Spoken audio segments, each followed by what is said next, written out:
Bonjour, moi c'est Mel, je travaille pour Engrenage à Rennes, qui était à la base une compagnie de danse funk style et hip-hop qui a vu le jour en 2003 et qui depuis 4 ans s'est un peu développé. À l'heure actuelle, on défend tout ce qui est musique groove, donc funk, hip-hop, afro, afrobeat.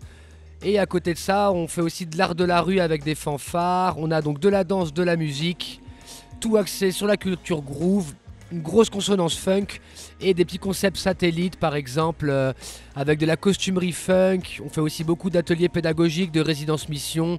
On essaie de bosser sur notre territoire, donc plutôt la Bretagne, et de proposer du coup et des spectacles mais et des ateliers qui vont avec.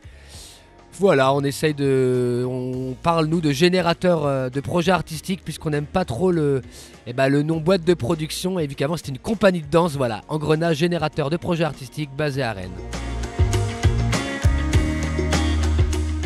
Alors, mon job, je l'aime parce que ça me permet de rencontrer pas mal de gens. Parce que parallèlement à ça, moi je suis aussi artiste et donc du coup c'est forcément en lien avec mon autre activité. Et ça me permet du coup de rencontrer des acteurs du milieu. Et puis il y a un côté gratifiant quand on défend un spectacle, qu'on en est convaincu et qu'on arrive à le vendre et que ça marche, les gens sont contents, ils nous rappellent après pour d'autres spectacles. Donc c'est ça, je pense, c'est le côté gratifiant aussi de rester dans de l'humain, dans de l'échange, de l'artistique mais pas que. Et moi je vois vraiment pas ça en tout cas comme un produit commercial, je pense, comme des fois d'autres personnes peuvent le voir. Nous on défend des artistes, de la musique, de la danse et pas un produit qu'on peut jeter. Et donc du coup ça aussi moi ça me plaît de défendre des valeurs humaines à travers des activités artistiques. Voilà pourquoi j'aime bien mon boulot.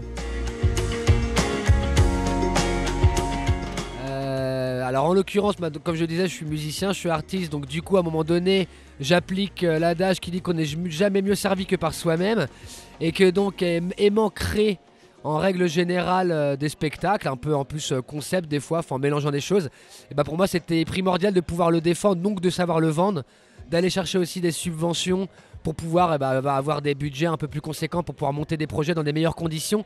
Donc du coup moi j'en suis venu à la div juste parce que à un moment donné je jouais dans des groupes de musique que j'avais pas forcément envie. J'avais essayé avec certains diffuseurs de travailler, ça marchait pas bien. Donc je me suis dit c'est moi qui vais faire le boulot, au moins je défends mes propres projets, en tout cas au début. Et donc parce que c'est les miens, je saurais les défendre. Donc j'en suis venu un peu comme ça.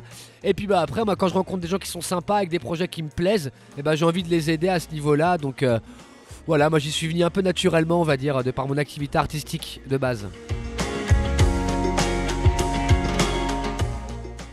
Ouais, forcément, il y a quand même à l'heure actuelle beaucoup, par exemple dans les logiciels de diffusion.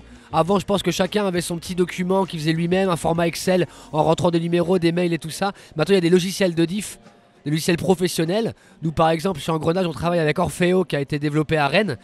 Et donc ça, c'est vrai que ça permet du coup une facilité de démarchage, puisqu'on a toujours un même fichier, tout, on peut tout noter en fait, des relances, des contacts. Donc voilà, par rapport au logiciel, c'est vrai qu'on arrive à être un peu plus efficace, plus rapidement. Il y a moins besoin de rechercher des infos. Après, ça change tout le temps puisque les subventions publiques, elles sont ce qu'elles sont. Et que donc du coup, il y a des années qui sont plus difficiles que d'autres. Que des fois, il faut se battre sur des budgets. Et que je pense que les programmateurs aussi, ils sont un peu submergés de propositions. Puisque maintenant, avec les nouveaux médias, chacun avec son téléphone, tu vois, peut se faire un petit montage.